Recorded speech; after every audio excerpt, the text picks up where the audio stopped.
അമ്മേ നാരായണ, ദേവി നാരായണ, ലക്ഷ്മി നാരായണ, ബദ്രീ നാരായണ. ദേവദാരുവിലേക്ക് ഏവർക്കും സ്വാഗതം. ഇന്ന് ഞാൻ നിങ്ങളുമായിട്ട് പങ്കുവയ്ക്കാൻ പോകുന്നത് നമ്മൾ വീട്ടിലെ പൊങ്കാലയിട്ടാൽ ഇപ്പോൾ ആറ്റുകാൽ പൊങ്കാല അടുത്ത് വരികയാണല്ലോ. ഇനിയിപ്പോൾ അധികം ദിവസമൊന്നുമില്ല ആറ്റുകാൽ പൊങ്കാലയ്ക്ക്. അപ്പോൾ വ്രതമൊക്കെ എടുത്ത് നമ്മൾ എല്ലാവർക്കും ഒന്നും അമ്മയുടെ തിരുസന്നിധിയിൽ പോയി പൊങ്കാല ഇടുവാനായിട്ട് സാധിച്ചെന്ന് വരില്ല. അപ്പോൾ നല്ലപോലെ വ്രതമെടുത്ത് നമ്മൾ വീടുകളിൽ ആറ്റുകാൽ പൊങ്കാല ദിനം അമ്മയെ മനസ്സിൽ ധ്യാനിച്ചുകൊണ്ട് നമുക്ക് വീട്ടിലൊക്കെ പൊങ്കാലയിടാം. അത് എങ്ങനെയാണ്, അതിനുള്ള ചിട്ടവട്ടങ്ങൾ എങ്ങനെയാണ്, എന്താണ് ചെയ്യേണ്ടത് എന്നാണ് ഞാനിന്ന് നിങ്ങളുമായിട്ട് പങ്കുവയ്ക്കാൻ പോകുന്നത്. നമുക്ക് നോക്കാം എന്താണെന്ന്. അപ്പോൾ ആറ്റുകാലമ്മയുടെ ഒരു പ്രധാനപ്പെട്ട ദിവസമാണ് ഈ കുംഭത്തിലെ പൂരനക്ഷത്രത്തിലെ വരുന്ന ആ സമയത്ത് നിവേദ്യം സമർപ്പിച്ച് പൊങ്കാലയിടുന്നത്. അപ്പോൾ നിരപരാധിയായ തൻ്റെ ഭർത്താവിനെ വധിച്ചതിൽ മനം നൊന്ത കണ്ണകിയുടെ നേത്രാഗ്നി മധുരാഗ്നിയിൽ അങ്ങനെ ചുട്ടരിക്കുകയാണ്. എന്നിട്ടും കോപം ശമിക്കാതെ വർത്തിച്ച ഇങ്ങനെ കണ്ണകിയെ ശാന്തയാക്കാനായിട്ട് ആ നാട്ടിലെ ആൾക്കാർ അല്ലെങ്കിൽ ഭക്തർ പൊങ്കാല അർപ്പിച്ച് പ്രാർത്ഥിച്ചു എന്നാണ് ഐതിഹ്യം. അപ്പോൾ അമ്മ ആ പൊങ്കാലയുടെ ആ ഒരു ഗന്ധം ശ്വസിക്കുകയും അമ്മ ശാന്തയായി തീർന്ന് കോപമെല്ലാം അടങ്ങി ലക്ഷ്മി ദേവി ആ ഒരു ഭാവം സ്വീകരിക്കുകയുമാണ് ചെയ്തതെന്നാണ് ഐതിഹ്യം. ഒടുവിൽ കണ്ണകിയായിട്ട് ആദിപരാശക്തിയുടെ മാതൃഭാവമായ കൊടുങ്ങല്ലൂരിലമ്മയായിട്ട് ലയിച്ചു ചേർന്നു. ഇനി കൊടുങ്ങല്ലൂരമ്മയുടെ ചൈതന്യം പാടി ആവാഹിച്ചു കൊണ്ടുവന്ന് ഈ കാപ്പ് കെട്ടി കുടിയിരുത്തിയാണ് ആറ്റുകാൽ പൊങ്കാല മഹോത്സവം ആരംഭിക്കുന്നത്. അപ്പോൾ കുംഭമാസത്തിലെ പൂരനാളിൽ മഹിഷാസുര നിഗ്രഹം നടത്തി ഭദ്രകാളിയായ ദേവിയെ സൗമ്യഭാവത്തിലേക്ക് നയിക്കുന്നതിന് പൊങ്കാലയിട്ട് പ്രാർത്ഥിക്കുന്നു എന്ന് മറ്റൊരു ഐതിഹ്യം കൂടി നമുക്കിടയിലുണ്ട്. ഇനി ശിവനെ പ്രീതിപ്പെടുത്തുവാനായിട്ട് സൂര്യൻ അഭിമുഖമായി നിന്ന് വായു ഭക്ഷിച്ച് കഠിനമായ സൂര്യതാപം ഏറ്റുവാങ്ങി തപസ് ചെയ്ത പാർവതീ ദേവി സങ്കല്പത്തിലാണ് പൊങ്കാലയെന്നും മറ്റൊരു ഐതിഹ്യവും നമുക്കിടയിലുണ്ട്. പല ഐതിഹ്യമുണ്ട്. സൂര്യമണ്ഡല മധ്യസ്ഥയാണ് ആറ്റുകാലമ്മ എന്ന സങ്കല്പപ്രകാരം ഭക്തരമ്മയ്ക്ക് നിവേദ്യം തയ്യാറാക്കുന്നു എന്നൊരു ചെറിയൊരു വിശ്വാസവും കൂടിയുണ്ട്. അപ്പോൾ അങ്ങനെയൊക്കെ പല വിശ്വാസം എന്തായാലും അമ്മയ്ക്ക് ഏറ്റവും ഇഷ്ടമുള്ള നിവേദ്യം തന്നെ ഈ പൊങ്കാലയിടുകയാണ്. ഈ പൊങ്കാല ഇട്ടാനുള്ള ബലമാണോ അഭീഷ്ട സിദ്ധിയാണ് ഫലം. എന്തായാലും ഐതിഹ്യങ്ങൾ എന്തൊക്കെ നമ്മൾ പറയാം പല രീതിയിൽ ഈ പൊങ്കാലയെ പറ്റിയൊക്കെ പറഞ്ഞാലും ഏറ്റവും നല്ലത് ഈ പൊങ്കാല ഇടുന്നതിലൂടെ ആഗ്രഹ സാഫല്യവും മനസ്സുഖവും ലഭിക്കുമെന്നത് ലക്ഷക്കണക്കിന് ഭക്തരുടെയൊക്കെ അനുഭവമാണ്. നമുക്കിടയിൽ ഓരോരുത്തർക്കും ഉള്ള അനുഭവങ്ങൾ നമ്മൾ കേട്ടിട്ടുണ്ട്, കണ്ടിട്ടുണ്ട്. അതുപോലെ ഉള്ള അനുഭവമാണ്. ഇനി ദോഷപരിഹാരവും മുഖ്യഫലമാണ്. പൊങ്കാല ഇടുന്നതിന് ഓരോരുത്തർക്കും ഓരോരോ കാരണമുണ്ട്. വിവാഹം, ആരോഗ്യം, ആയുസ്, ജോലി, രോഗമുക്തി, ഭൂമി, ഗൃഹം ഇവ സംബന്ധിച്ചുള്ള നമുക്ക് നമ്മുടെ മനസ്സിലുള്ള പ്രാർത്ഥന അത് പൊങ്കാല ഇട്ടാൽ അത് അത് സാധിക്കും എന്നാണ് ഒരു വിശ്വാസം. അത് നമുക്ക് പൂർണ്ണമായിട്ട് അമ്മയ്ക്ക് നല്ലപോലെ വ്രതമെടുത്ത് സമർപ്പിച്ചാൽ മാത്രം മതി. ഇനി നമുക്ക് എത്ര ദിവസത്തെ വ്രതമാണ് വേണ്ടതെന്ന് നോക്കാം. പൊങ്കാല ഇടാനായിട്ട് ഒരു 3 ദിവസമെങ്കിലും കുറഞ്ഞത് വ്രതം എടുക്കണം. അല്ലെങ്കിൽ പരമാവധി തലേ ദിവസമൊക്കെ, പക്ഷേ ഏറ്റവും നല്ലത് 3, 5, 7, 9 ദിവസം തൊട്ടേ ഏറ്റവും കൂടുതൽ നല്ലത് 9 ദിവസമാണ്. പറ്റാത്തവർ ഒരു 3 ദിവസമെങ്കിലും എടുക്കണം.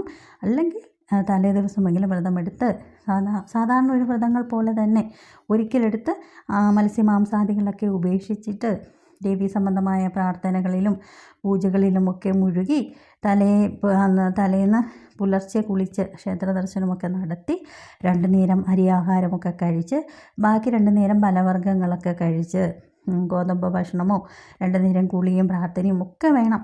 കഴിയുമെങ്കിൽ ക്ഷേത്ര ദർശനം നടത്തണം. പിന്നീട് പൊങ്കാല തിളച്ച ശേഷം ആഹാരം കഴിച്ച് വ്രതം നമുക്ക് അവസാനിപ്പിക്കാം. ഇനി നിയന്ത്രണങ്ങളുടെ പശ്ചാത്തലത്തിൽ സ്വന്തം വീടുകളിൽ തന്നെ പൊങ്കാലയിടാം. കാരണം ഇപ്പോൾ നമുക്ക് അവിടെ പോയി പൊങ്കാല ഇടാനായിട്ട് സാധിക്കാത്ത ഒരു അവസ്ഥയിൽ, നമുക്കിപ്പം ആറ്റുകാലമ്മയുടെ സന്നിധിയിൽ പോകാൻ പറ്റാത്ത ഒരു അവസ്ഥയിൽ നമുക്ക് നമ്മുടെ ജീവിതത്തിൽ വരുന്ന എന്തെങ്കിലും കാരണങ്ങളാൽ നമുക്ക് പോകാൻ പറ്റിയില്ല. അപ്പോൾ വീടിൻ്റെ മുറ്റത്തുള്ള ഒരു വൃത്തിയുള്ള സ്ഥലം കഴുകി തീർത്ഥമൊക്കെ കുടഞ്ഞ് ശുദ്ധിയാക്കി പുതിയൊരു ചൂടുകട്ട കൊണ്ട് അടുപ്പ് കൂട്ടി അവിടെ നമുക്ക് പൊങ്കാലയിടാം. ഒരു പാത്രത്തിൽ ജലം സഹിതം നിലവിളക്ക് കത്തിച്ച് വെച്ച് പടുക്ക വെച്ച് ക്ഷേത്രത്തിലെ പണ്ടാരി അടുപ്പിൽ അഗ്നി പകരുന്ന സമയത്ത് വീട്ടിൽ പൊങ്കാലയിടാം. ഈ നിലവിളക്കിൽ നിന്ന് അഗ്നി അടുപ്പിലേക്ക് നമുക്ക് പകരാം. ക്ഷേത്രത്തിലെ പൊങ്കാല നടക്കുന്ന സമയത്ത് പാത്രത്തിലെ വെള്ളം തീർത്ഥമായി സങ്കല്പിച്ച് നമുക്കവിടെ എല്ലാം തളിച്ച് വൃത്തിയാക്കാം. ഇനി വീട്ടിൽ പൊങ്കാല ഇടുന്നത് കാരണം ആ ഗൃഹത്തിലെ എല്ലാവരും സ്ത്രീ പുരുഷ ഭേദമന്യേ തന്നെ നമുക്ക് വ്രതമെടുത്തേ പറ്റുള്ളൂ. കാരണം നമ്മൾ വീട്ടിലാണ് പൊങ്കാല ഇടുന്നത്. അപ്പോൾ നമുക്കതെല്ലാവർക്കും അത് ഈ ശുദ്ധിയുടെ കാര്യത്തിലും വ്രതത്തിൻ്റെ കാര്യത്തിലും എല്ലാവരെയും ബാധിക്കും. പുരുഷന്മാരെ സഹിതം നല്ലപോലെ വ്രതമെടുക്കണം. ഇത് കുടുംബാഭിവൃദ്ധിയുടെ ഐശ്വര്യത്തിന് ഏറ്റവും നല്ലതാണ്. പൊങ്കാലയിടുമ്പോൾ ദർശനം കിഴക്കാണ് ഉത്തമം, പടിഞ്ഞാറും ഗുണമാണ്. എങ്കിലും വടക്ക് ഭാഗവും കുഴപ്പമില്ല. തെക്ക് വശത്തേക്ക് നിന്ന് പൊങ്കാല ഒരിക്കലും ഇടരുത്. ഇനി മൺകലത്തിലാണ് പൊങ്കാല നാം ഇടേണ്ടത്. മൺകലം എന്ന് പറയുന്നത് മണ്ണെന്ന് പറയുന്ന പഞ്ചഭൂതങ്ങളിലെ ഒരു പ്രധാനപ്പെട്ട ഒന്നാണ്. അപ്പോൾ അത് ഭൂമിയെയാണ് അവിടെ പ്രതിനിധീകരിക്കുന്നത്. ഈ സ്വർണ്ണപാത്രം, വെള്ളിപ്പാത്രം, പിച്ചള, ചെമ്പ് പാത്രങ്ങളിലൊക്കെ നിവേദ്യം തയ്യാറാക്കാം. എങ്കിലും മൺകലത്തിലെ പൊങ്കാലയ്ക്ക് തന്നെയാണ് പണ്ട് തൊട്ടേ പ്രാധാന്യവും.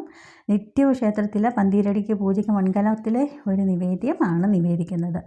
പുതുവസ്ത്രം, പുതിയ കലം തുടങ്ങിയവ പൊങ്കാലയ്ക്ക് ഏറ്റവും അത്യാവശ്യമാണ്. അത് കൂടി വസ്ത്രം ധരിച്ച് ഇടുന്നതാണ് ഏറ്റവും നല്ലത്. നമ്മുടെ മനസ്സിൻ്റെ ശുദ്ധിയും ശരീര ശുദ്ധിയും ഒക്കെ ആശ്രയിച്ചാണ് നമ്മൾ പൊങ്കാല ഇടേണ്ടത്. കുളിച്ച് പുതിയ വസ്ത്രം ധരിച്ച് ശാരീരിക ഉണർവ് വരുത്തി. പഴയ വസ്ത്രം ധരിച്ചാൽ ഒരിക്കലും പുതിയൊരു ഉണർവ് ഉണ്ടാവത്തില്ല അല്ലേ. നമുക്കൊരു പുതിയ വസ്ത്രം ധരിക്കുമ്പോൾ അതിൻ്റേതായ ഒരു ഉന്മേഷമൊക്കെ വരും. അതുപോലെ കോടി വസ്ത്രമാണ് ഏറ്റവും നല്ലത്.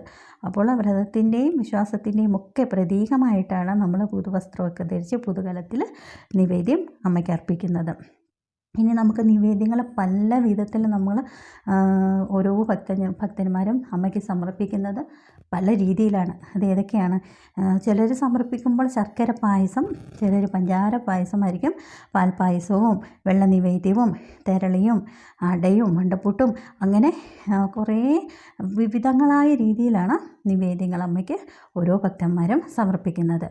ഇനി ഓരോന്നിനും ഓരോ ഫലമായാണ്. എങ്കിലും മധുരമെല്ലാം നല്ലപോലെ ആവിക്ക് വെച്ച് പുഴുങ്ങുന്ന അട, അതിന് പറയുന്നത് മണ്ടപ്പുട്ടെന്നാണ്. പിന്നെ തെരളി ഇവയൊക്കെ ഏറ്റവും ഉത്തമമാണ്. അതുപോലെ ഓരോന്നിനും സമർപ്പിക്കുന്നതനുസരിച്ച് അതിന് നമുക്ക് ഫലവും വ്യത്യസ്തമാണ് നമുക്ക് ലഭിക്കുന്നത്. മണ്ടപ്പുട്ട് ശിരസ് സംബന്ധമായ രോഗങ്ങൾക്കൊക്കെ ശമനം നൽകും എന്നാണ് പറയുന്നത് അമ്മയ്ക്ക് സമർപ്പിച്ചാൽ. ഇനി പൊങ്കാല തിളച്ച് തൂവുന്ന ദശയ്ക്ക് എന്തെങ്കിലും പ്രത്യേകതയുണ്ടോ? അത് നമുക്ക് പൊങ്കാല തിളച്ച് തൂവുന്നതിന് ബലമുണ്ടെന്നാണ് പറയുന്നത്. കിഴക്ക് ദർശനമായിട്ട് പൊങ്കാല ഇടുന്നവർക്ക് കിഴക്ക് ദിശയിലേക്ക് തൂവുന്നത് ഏറ്റവും നല്ലതാണ്. ഏത് ദിശയിൽ നിന്നാലും തെക്കോട്ട് തൂവുന്നത് ഒരിക്കലും നന്നല്ല. തെക്കോട്ട് തൂവിയാൽ ദേവിയോട് പ്രാർത്ഥിച്ച് ദോഷപരിഹാരം വഴിപാട് തീർച്ചയായിട്ടും നടത്തിയിരിക്കണം. അങ്ങനെ കുറേ കാര്യങ്ങളുണ്ട് നമുക്ക് പൊങ്കാല ഇടുന്നതിനെ പറ്റിയൊക്കെ. പ്രത്യേകിച്ച് വീടുകളിലും ആകുമ്പം എല്ലാവരും തന്നെ തീർച്ചയായിട്ടും വ്രതം എടുക്കുക. അമ്മയെ മനസ്സിൽ പ്രാർത്ഥിച്ച് പൊങ്കാല അർപ്പിക്കുക. തീർച്ചയായും അമ്മയുടെ അനുഗ്രഹം ഉണ്ടാകും.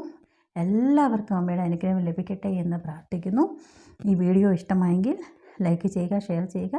ആദ്യമായിട്ടാണ് എൻ്റെ ചാനൽ കാണുന്നതെങ്കിൽ നിങ്ങൾ ദയവായിട്ട് സബ്സ്ക്രൈബ് ചെയ്യാൻ ശ്രമിക്കുക. അതുപോലെ ഞാനിടുന്ന ഓരോ വീഡിയോയും നിങ്ങൾക്ക് ലഭിക്കുന്നതിനായിട്ട് ബെല്ലൈക്കൻ കൂടി ഒന്ന് സ്പർശിക്കുക. അടുത്തൊരു വീഡിയോയിൽ വരും വരെ നന്ദി, നമസ്കാരം.